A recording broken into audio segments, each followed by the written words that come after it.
So Ginge, can you explain for people who may not be aware of what is a use and occupancy and how much would it cost a seller if it's something that they're interested in pursuing? Yeah.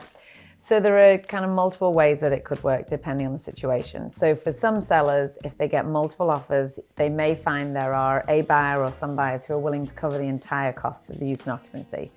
So what that inherently means is they get to stay in the house free of charge for the 20, 30, 60 days, whatever the time period is. After the closing?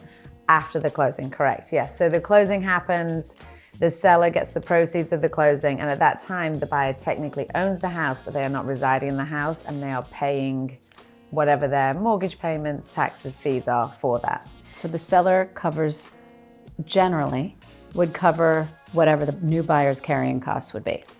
That would be the other end of the spectrum almost. So if there are maybe no multiple offers or there's an agreement reached where the buyer wants their fees to be paid, and the seller would be covering the costs that the buyer would be incurring whilst they were staying in the house. They're kind of like renting it back from the new buyers. Now, bear in mind, one of the things we've talked about is the interest rate. So some sellers may be living in a house and paying 2.5%, and the new buyer's rate maybe 7%. So it could be that the cost of the use and occupancy might be greater than what the seller is currently incurring. Right.